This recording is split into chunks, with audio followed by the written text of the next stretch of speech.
చేపలకు నోటి నిండా సూది లాంటి పళ్ళు ఉంటాయి. ఎవరైనా కనిపిస్తే చాలు దాని పళ్ళతో దాడి చేసి చంపేస్తాయి. పిరానా చేపలను సౌత్ అమెరికా ఫిష్ అని కూడా అంటారు. ఇవి ఇక్కడే కొన్ని వందల సంవత్సరాలుగా ఉంటున్నాయి. వీటిని టూత్ ఫిష్ అని కూడా అంటారు. జీవితాంతం ఎన్నిసార్లు పళ్ళు ఊడినా కూడా మళ్ళీ పెరుగుతూనే ఉంటాయి ఈ చేపలకి. ఈ చేపలు 2 అడుగుల సైజు మించి ఎక్కువ పెరగవు. పిరానా చేపలు ఎక్కడికి వెళ్ళినా గుంపులు గుంపులుగా తిరుగుతాయి. ఎందుకంటే ఈ శత్రువుల నుంచి కాపాడుకోవడం కోసం ఎవరైనా తమ మీద దాడి చేస్తే వెంటనే తిరగబడతాయి. ఇవి సముద్రంలో చాలా లోతులో నివసిస్తాయి. నీటి కింద ఇసుకలో లక్షల్లో గుడ్లు పెడతాయి. ఆ గుడ్లు పొదిగే వరకు మగచేప బాధ్యత తీసుకొని కాపలాగా ఉంటాయి. పొరపాటున గుడ్ల జోలికి ఎవరైనా వస్తే అంతే సంగతులు. వాటి అంతే చూసేదాకా నిద్రపోవు.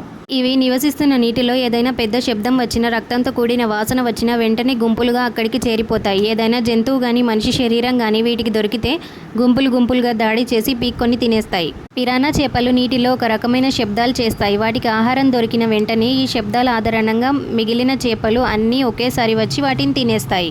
ఒకవేళ పిరానా చేపలను ఎవరైనా గాలం వేసి పట్టుకుంటే ఒక రకమైన శబ్దం చేస్తుంది. ఈ శబ్దం ఆధారంగా మిగిలిన చేపలు అటువైపు రాకుండా దూరంగా వెళ్ళిపోతాయి.